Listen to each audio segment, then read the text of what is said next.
Assalamualaikum warahmatullahi wabarakatuh. Di video kali ini admin akan kembali berbagi info buat rekan-rekan semua, terkhusus buat rekan-rekan yang mendaftar P3K.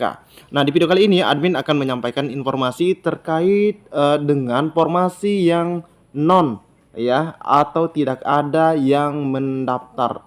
Dan juga ada informasi dari Badan Kepegawaian Negara. Jadi silahkan disimak saja videonya dengan baik, jangan di skip agar tidak salah dalam memahami informasi yang admin bagikan.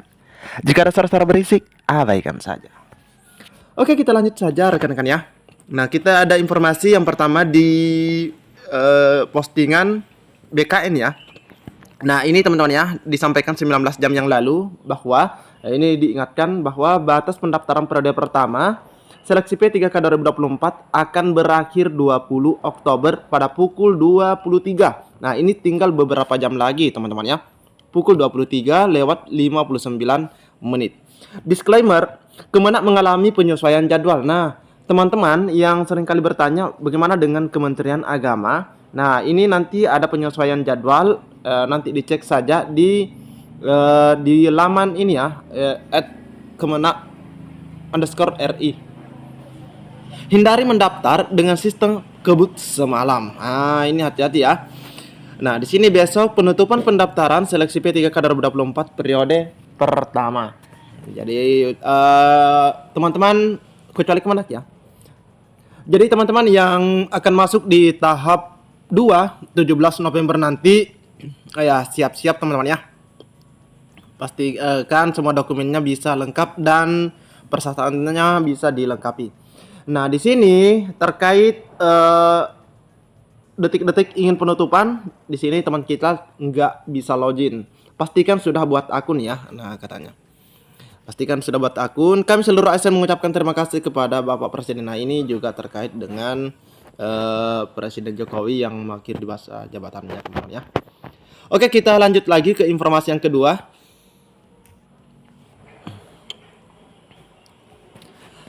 Nah, ini ada rekapitulasi teman-teman ya. Oke, teman-teman bisa lihat ini ada rekapitulasi formasi atau kebutuhan P3K Pemerintah Provinsi Jawa Tengah tahun anggaran 2024 yang masih nihil alias nol pendaftarnya. Nah, teman-teman ya, di sini datanya per 19 Oktober. Oke, berarti ini kemarin teman-teman ya. Pukul 11.30. Nah, di sini ada jabatan pengelola layanan operasional. Pengelola layanan operasional. Di sini kita bisa lihat ya. Kualifikasi pendidikan yang masuk adalah D3 Analis Farmasi dan Makanan. Lokasi formasinya ada di Dinas Perindustrian dan Perdagangan, Balai Pengujian dan Sertifikasi Mutu Barang, Semarang, di subbagian tata usaha. Nah, ini ada satu formasi dan kita lihat jumlah pelamarnya ada 0 teman-teman ya. Nah, ini bisa dilihat ya, ini 0. Terus ada juga penyuluh sosial ahli pertama. Nah, ini penyuluh Dinas Sosial Panti Pelayanan Sosial Anak Mandiri Semarang. Nah, ini cukup banyak kualifikasi pendidikan yang dilinerkan dengan jabatan ini. Nah, ini ada Pranata Komputer. Nah, ini juga Pranata Komputer yang bisa mendaftar rata-rata semuanya D3 ya. Ada D3 Teknik Informatika, Sistem Informasi, Teknologi Informasi.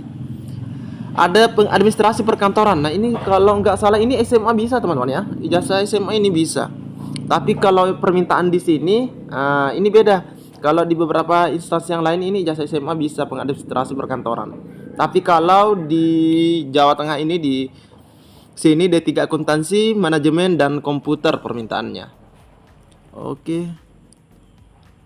Nah, ternyata ada di sini teman-teman ya, di pengadministrasi perkantoran. Nah, ini SLTA Kejuruan, SLTA Administrasi Perkantoran, SMK.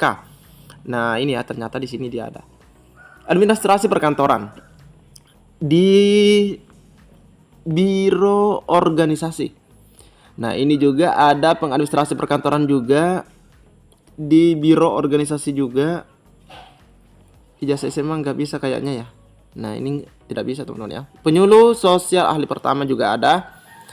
Pengelola layanan operasional Pranata Komputer Terampil. Nah, ini cukup banyak teman-teman ya. Ini kenapa yang ijazah SMA nggak masuk sini juga teman-teman ya. Oke, kita lihat di sini rata-rata. Nah, ini ada 2 ternyata. Pengawas mutu hasil pertanian ahli pertama. Nah, di sini yang dibutuhkan S1 agrobisnis.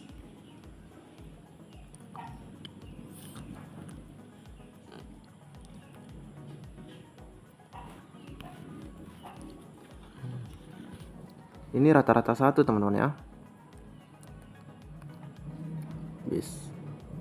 Jadi ada 66 kebutuhan, ada 66. Nah, yang di sini paling banyak ternyata admin baru lihat ada pengawas benih tanaman ahli pertama. Nah, ini pendaftarnya 0 teman-teman ya.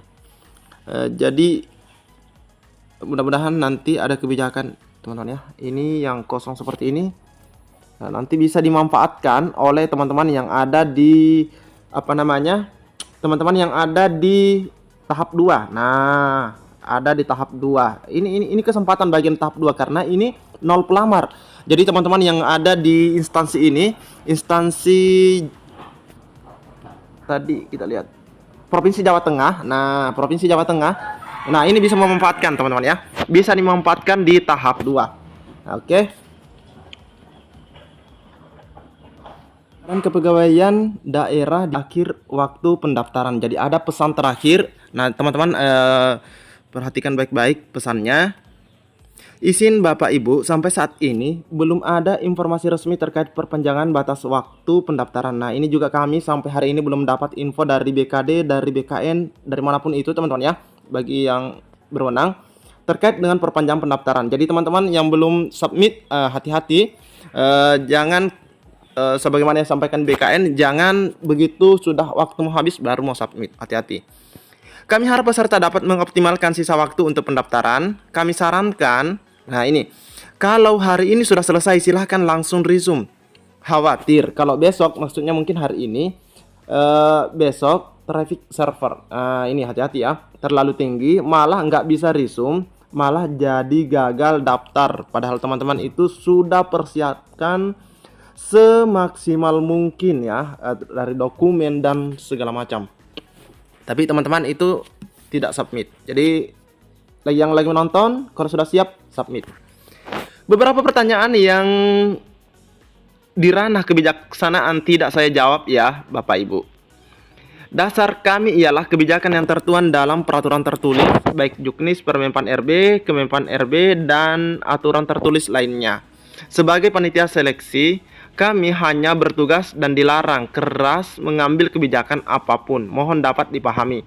Jadi teman-teman ya, apa yang sudah disampaikan di Kemenpan RB 348, 347, 349. Nah, itu dipedomani teman-teman ya. Dan aturan yang dikeluarkan oleh BKD atau instansi rekan-rekan, kalau misalnya dia meminta surat lamarannya ditulis tangan, minta ditulis tangan, jadi teman-teman itu ya harus tulis tangan seperti itu teman-teman ya, harus tulis tangan. Jangan melihat instansi yang lain yang bisa menggunakan komputer ya, diketik, karena setiap instansi itu kebijakannya berbeda-beda. Jadi ikuti aturan instansi rekan-rekan yang ditempati melamar, karena banyak sekali pertanyaan seperti itu terkait dengan surat lamaran ya yang harus ditulis tangan. Bahkan ada aturan huruf segala macam. Silahkan ikuti. Jadi ini kembali admin ingatkan buat teman-teman, silahkan diakhiri. Dan teman-teman yang akan masuk di tahap 2. Nah, tadi admin sudah spill ya di menit sebelumnya. Bagian di tahap 2 pastinya itu merasa senang karena ada formasi yang 0 alias tidak ada pendaftar atau nihil. Nah, ini pastinya akan menjadi peluang buat teman-teman kita yang ada di tahap 2 untuk untuk memilih formasi tersebut ya, sehingga berpeluang mendapatkan formasi dan pastinya akan masuk menjadi full time ya, karena yang dapat formasi pastinya full time.